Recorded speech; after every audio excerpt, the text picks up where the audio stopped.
რა აზრის ხარ ჩიას მარცვალზე? იცი რა, არანაირი აზრი არ გამაჩნია ერთადერთი ის ვიცი და წამიკითხავს ბევრი და ვიცი რომ სასარგებლოა. კაი, მაშინ მე მაგრამ მე არ ვარ. ჩიის მომხმარებელია? მომხმარებელი, არა. აი, მისმა ამ პატარა პაწაწინა ზომამ არ უნდა შეგიყვანოთ შეცდომაში, არ უნდა დაგაბნიოთ. იმიტომ პატარა რაღაცა შეუძლია უდიდესი სარგებლის მოტანა. ეს გახლავთ ჩია და ის არის სუპერ საკვები, ის არის სუპერ ვარსკვლავი. რა კარგად ახსენე. უკვე მომანდომე. რატო არ გაინტერესებს? 2 სუფრის კოვზი ჩია, იცი რამდენიმე შეიცავს?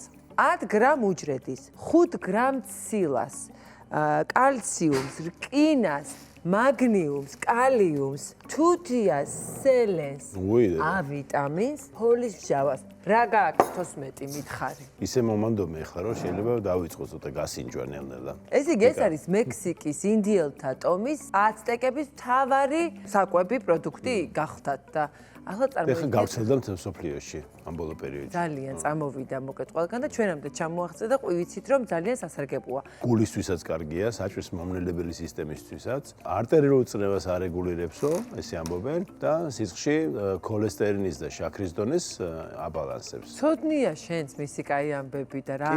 რას მახვეწნინე? და სხვა შორის ნუტრიციოლოგებს ძალიან უყვართ, იმიტომ რომ მეტაბოლური დარღვევების წინააღმდეგ ბრძოლის საუკეთესო იარაღია, რომ ესე ამბობენ. რა კარგია.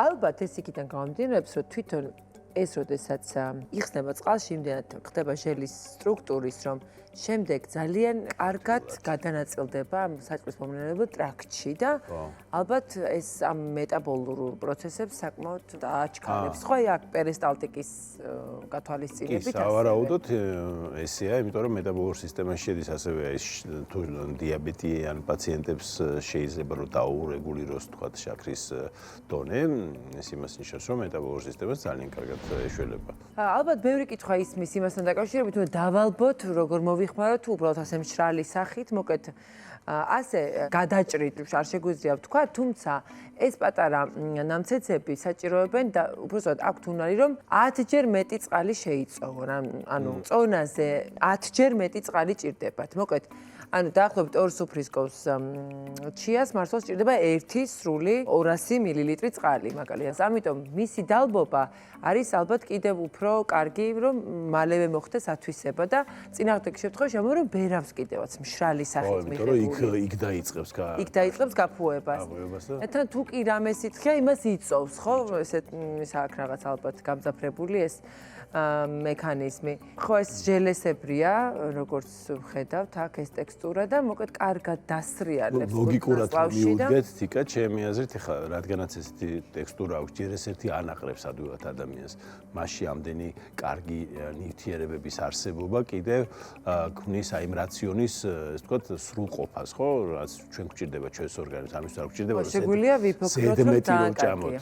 ხო, რომ რაღაცა კიდე არ ვჭამოთ იმისთვის, რომ მივიღოთ თქვა ეს ყველაფერი და პარალელურად მოსანელებელად ადვილი არის, სითხეს შეიცავს დიდი რაოდენობით, ანუ წყალს, დეჰიდრატაციას არ იწვევს და კუჭა-წყალვის ტრაქტისთვის არის იქნება იდეალური. ზუსტად ასეა ლოგიკურადაც და პრაქტიკულადაც, იმიტომ რომ ერთი ესეთი საუზმე მართლა ჯერ ისედაც იცი რომ ამდენი კარგი მინერალი მიიღე და ასევე მართლა გემრიელიც არის და თან ნოყიერიც არის როგორც ჩვენ თქვი. ესე იგი ვერსიები მისი დალბობის შეგვიძლია უბრალოდ წყალთან ერთად, არ ვიცი ეს გემოვნების საკითხია, ძესთან ერთად შეიძლება, ასევე მაწონი კეფირი, რაშიც შეიძლება რომ ესე შეიწოვოს. მე ძალიან მიყვარს ნუშის რძესთან ერთად, იმიტომ რომ ის უკვე თავისებურ გემოს აძლევს და მე რაღაც დამატკბობილს საჭიროებს, აი რაღაცა კიდე რომ დაამატო, რაღაც თხილეული ჩაამატო. და ასევე ხდება პატარა ხილის რაღაცა არომატისთვის და თან კიდევ უფრო კარგი მიმზიდველი საკვები რო იყოს. თვითონ ჩია უგემური ასე რამის გემო არა აქვს. ამიტომ რაღაცით ცოტა გასაკეთილშობილებელია რა. მოკეთ მეოთხეთ თუ გავავსეთ ჭიქის ჩიით, უნდა გავავსოთ სრულად, შემდეგ რაღაცა სითხით, რომელსაც თქვენ მოიხმართ. შეიძლება ასე სალათებსაც მოაყარო მშრალად და მე ის დაუშვათ სალატში არსებულ წვენს, ის კიტს და რაღაცის ხო არსებობას დაიბალანსებს მაინც იმ კიტრის დაუშვათ სითხით და ისე რა საინტერესოა მე რეცეპტი თუ არსებობს ისეთი რომ აი მართლა გემრიელი იყოს და აი მე ესე ვაკეთებ შობილებ ხილით მე მომწონს კივი უხდება კენკრა უხდება ძალიან არაქისის კარაქი უხდება გასაგიჟებლად უხდება ფორთოხალიც ანუ ესეთი ცოტა ხასიათიანი ხილ აი ვაშლი არ უხდება მე ვთქვი სხვათა შორის აი ეს მომზადების წესი რა ხან დროს მოითხოვს 10 წუთი მაინც უნდა დაყონდეს ჭიქაში რომ შეძლოს ამან ეს გაჯირჯვება და ესეთი ჟელესავით რომ გახდეს რისთვისაც ვიყენებთ ზოგადად ამ ჩიას თუ წყალს დაასხავთ მთელი კვირა შეგეძლია თავდახურული მაცივარს შეინახო აი რაღაც ერთი რაღაცა ულუფარო გააკეთო და იქიდან მე რაღაცა წილობრივად გადმოიღო დილობით ან საღამოობით არ ვიცი როცა გსურს და მე ცოტა შემატო რაღაცა ფერები და გემოები და მირთვა. და რაც შეეხება სარგებელს, რომელზეც ვისაუბრეთ, ახლა ერთხელ მივირთვი და ელი თვე თავისუფალი ვარო, ესე არ არის. მათი რეგულარული რაციონში ყოფნა და მოქმედება ზუსტად იმ შეტექს მოგცემთ, რომელზეც ვსაუბრობდით. მოგეთ ჩიას სინამდვილეში არ უნდოდა რეკლამა, უბრალოდ ჩვენ გვინდოდა თქვენს გწოდნოდათ, რაოდენ სასარგებლო არის ჩია თქვენი ჯანმრთელობისთვის. ლევან გააკეთებ? კარგია, სხვათა შორის გავაკეთებ, მართლა მომინდა, ახლა ისეთი კარგი რაღაცები ვთქვით. უხდება ციცივი, მაცევრიდან რომ გამოიღებ დილიდან მართლა უნდა დავაყენო. ასე დასრულდა ჩვენი დღევანდელი რჩევები. დავამთავრეთ ესე ორმა, ჩვენ ისევ გვენატრება გიორგი ლორია და აქედან მოვიკითხავთ და ჩვენს მაყურებლებს კიდევ ვთავაზობთ, რომ ისევ შემოგვიერთენ სხვა რჩევების მოსასმენად.